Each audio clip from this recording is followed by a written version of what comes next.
long are we talking? Probably 6 months. My name is Richard. I'm your professor.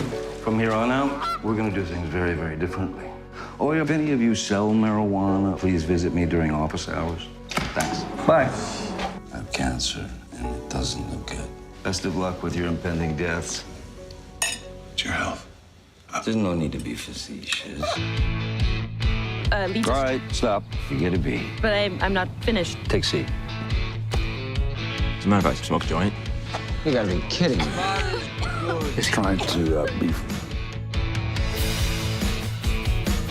Where'd you get that? We're well-to-do middle-aged wasps. We can get prescriptions for anything we want, darling. What's going on? Seem like you're drunk or on drugs? Admittedly, we are on a bit of both. We need to talk. I am chancellor of this You're university. cheating on your wife, Henry. With the wife of a devoted faculty member. Specifically, mine. Are you all right? No.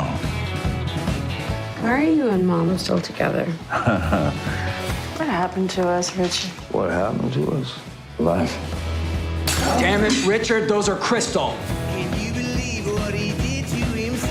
She wings at me. You just picked up that waitress in less than a minute. Shut up, Richard. I hope your parents all told you that you die at the end. Oh. We sort of float without living. And you've got one shot.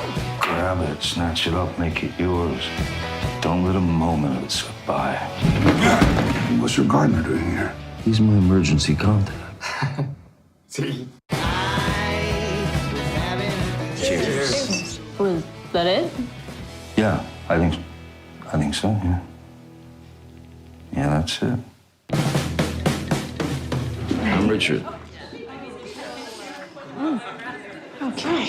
That's a hell of a greeting. आज हम एक ऐसी film के बारे में बात करेंगे जो आपको जिंदगी के असली मायने समझाएगी। कहानी है एक कॉलेज प्रोफेसर की जिसे पता चलता है कि उसके पास जीने के लिए सिर्फ 6 महीने हैं, लेकिन इसके बाद वह अपने जीवन को अपनी शर्तों पर जीने का फैसला करता है। आज हम एक ऐसी फिल्म के बारे में बात करेंगे जो आपको जिंदगी के असली मायने समझाएगी। कहानी है एक कॉलेज प्रोफेसर की जिसे पता चलता है कि उसके पास जीने के लिए सिर्फ 6 महीने हैं, लेकिन इसके बाद वह अपने जीवन को अपनी शर्तों पर जीने का फैसला करता है और यही से शुरू होता है ढेर सारे कांडों का सिलसिला। तो चलिए जानते हैं इस फिल्म में ऐसा क्या खास है जो इसे देखना जरूरी बनाता है। फिल्म की शुरुआत में हमें एक आदमी को दिखाया जाता है जो एक साहित्य के प्रोफेसर है और एक ऐसे खौफनाक सच्चाई का सामना करने जा रहा है जो उसकी जिंदगी बदल देगी। रिचर्ड को पता चलता है कि उसे लंग कैंसर है और डॉक्टर का कहना है कि बिना इलाज के उसके पास सिर्फ 6 महीने की जिंदगी बची है। इस खबर से वह बेहद उदास हो जाता है। रिचर्ड अपनी तकदीर को समझने की कोशिश करता है और अपनी रूटीन जिंदगी को जारी रखता है, लेकिन उसके डायग्नोसिस का बोझ उसके लिए सहना मुश्किल होता है। कहानी एक और गहरा मोड़ लेती है जब रिचर्ड अपनी बेटी ओलिविया और पत्नी वेरोनिका के साथ डिनर पर बैठा होता है। जब वह अपनी दर्द भरी बात शेयर करने की तैयारी कर रहा होता है तो ओलिविया अचानक एक नया खुलासा करती है। वह बताती है कि उसे लड़कियों की तरफ आकर्षण है। वेरोनिका का रिएक्शन ओलिविया के इस खुलासे पर कुछ अजीब होता है। वह इसे हंसी में एक फेज समझकर नजरअंदाज कर देती है। रिचर्ड, जो अपनी बेटी का साथ देना चाहता है, खुद को वेरोनिका और ओलिविया के बीच के झगड़े में फंसा हुआ पाता है। ओलिविया, जो हर्ट और अनसपोर्टेड महसूस करती है, गुस्से में घर से बाहर चली जाती है। रिचर्ड अकेला रह जाता है और वेरोनिका एक चौंकाने वाला खुलासा करती है। वह बताती है कि उसका अफेयर हेनरी के साथ चल रहा है, जो रिचर्ड का बॉस है। रिचर्ड हैरान रह जाता है और पूछता है कि वह हेनरी को क्यों पसंद करती है, जबकि वह उसे बेकार समझता है। वेरोनिका बताती है कि हेनरी में एक ऐसी हिम्मत है जिसकी कमी वह अपनी जिंदगी में महसूस करती है। जब वेरोनिका जाने की तैयारी करती है तो वह रिचर्ड से पूछती है कि वह डिनर में क्या कहना चाहता था। रिचर्ड थोड़ी डार्क ह्यूमर के साथ जोक करता है कि वह सिर्फ 2 अंडे होने पर माफी मांगने वाला था। अगले दिन रिचर्ड अपने छात्रों को एक बोल्ड और अचानक लेक्चर देता है। वह अपने छात्रों को साफ साफ बता देता है कि उसे किस तरह के छात्रों की जरूरत है और जो इस क्राइटेरिया को पूरा नहीं करते वे जा सकते हैं और उन्हें C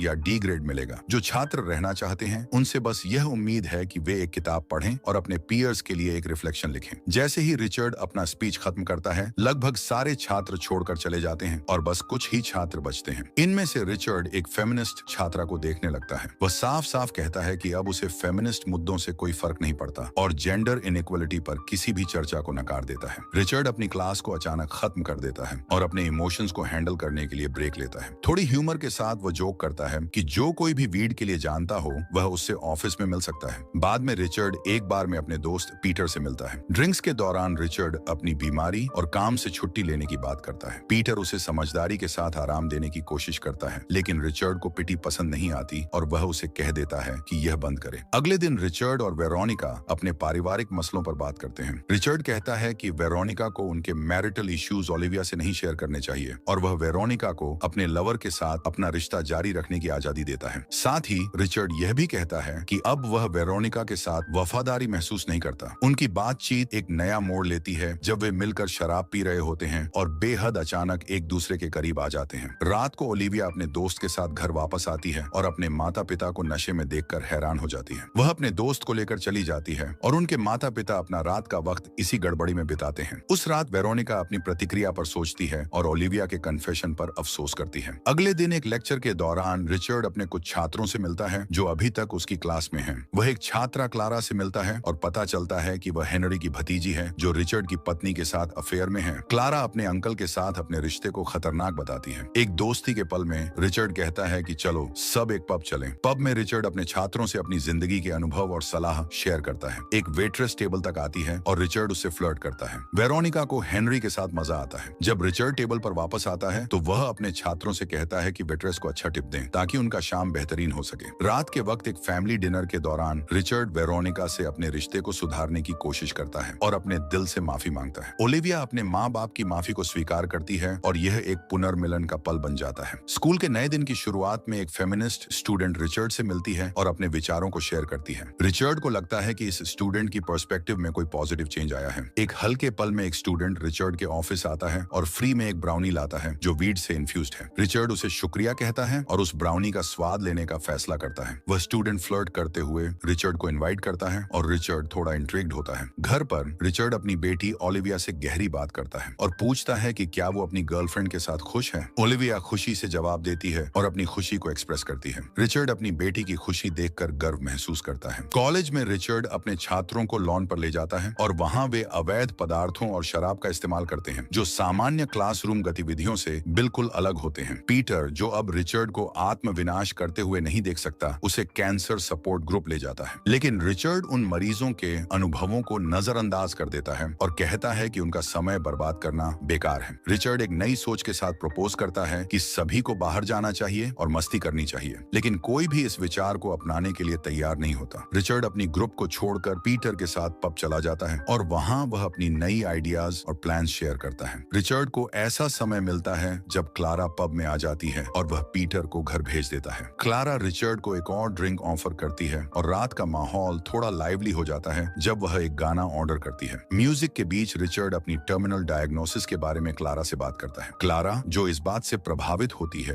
रिचर्ड की तारीफ करती है और उसे डांस करने के लिए कह देती है। डांस के दौरान क्लारा रिचर्ड के पास आकर उसे किस करने की कोशिश करती है, लेकिन उससे पहले ही रिचर्ड बेहोश हो जाता है और गिर पड़ता है। पैरामेडिक्स रिचर्ड को अस्पताल ले जाते हैं और सब लोग शॉक में पड़ जाते हैं। अस्पताल से घर लौटने पर वेरोनिका रिचर्ड के लिए चिंतित होकर उसका इंतजार कर रही होती है। रिचर्ड अपनी हाल चाल के बारे में पूछताछ का जवाब देता है और एक सामान्य माफी देता है, लेकिन अपने हालिया संघर्ष के बारे में अपनी पत्नी को कुछ नहीं बताता। अगले दिन काम पर हेनरी रिचर्ड को अपने ऑफिस बुलाता है जहां उनका एक गहरा सामना होता है। हेनरी उसे नौकरी से निकालने की धमकी देता है, लेकिन रिचर्ड को हेनरी के अफेयर के बारे में पता है और वह उस जानकारी को अपने पक्ष में इस्तेमाल करता है। रिचर्ड हेनरी को धमकी देता है कि अगर उसे परेशान किया गया तो वह हेनरी के अफेयर को उसकी पत्नी के सामने उजागर कर देगा। रिचर्ड अपनी सेवानिवृत्ति की मांग करता है और हेनरी के पास कोई और विकल्प नहीं होता, इसलिए उसे मानना पड़ता है। क्लासरूम में क्लारा अपने क्लासमेट से दुनिया में प्यार की आवश्यकता और महत्व के बारे में बात करती है और रिचर्ड को उदास नजरों से देखती है। रिचर्ड, जो क्लारा के शब्दों से प्रभावित होता है, अपने लेक्चर को अपने जज्बातों से भरपूर भाषण देकर खत्म करता है जिसमें वह जिंदगी को सच्चे दिल से जीने की जरूरत को अहमियत देता है और कहता है कि अगर जिंदगी न सच्ची हो तो सब कुछ बेकार हो जाता है। बाद में अपने ऑफिस में रिचर्ड को अपनी बीमारी के चलते अचानक बुरा महसूस होता है और वह जमीन पर गिर पड़ता है, जो उसकी कमजोर हालत को दिखाता है। पीटर, जो रिचर्ड को इस हालत में देखता है, है, चिंतित हो जाता है। रिचर्ड अपने दोस्त से अनुरोध करता है कि वह उसे चर्च ले चले, जहां वह अपने जज्बात और जिंदगी के बारे में अपने दोस्तों के साथ बात करता है। ये एक इमोशनल पल होता है जहां रिचर्ड अपने दोस्तों से अलविदा ले रहा होता है। शाम को हेनरी एक कंपनी डिनर का आयोजन करता है, जिसमें वेरोनिका और रिचर्ड दोनों शामिल होते हैं। डिनर के दौरान रिचर्ड ड्रामेटिक अंदाज में हेनरी की पत्नी को सबके सामने पैशनेट किस कर लेता है। ये सबके लिए शौक का पल होता है, लेकिन हेनरी अपने आप को कंट्रोल करके यह दिखाता है कि उसे कुछ असामान्य नहीं लगा। डिनर के बाद रिचर्ड उठकर सबको अपनी बीमारी के बारे में बताता है और इस पल को इस्तेमाल करके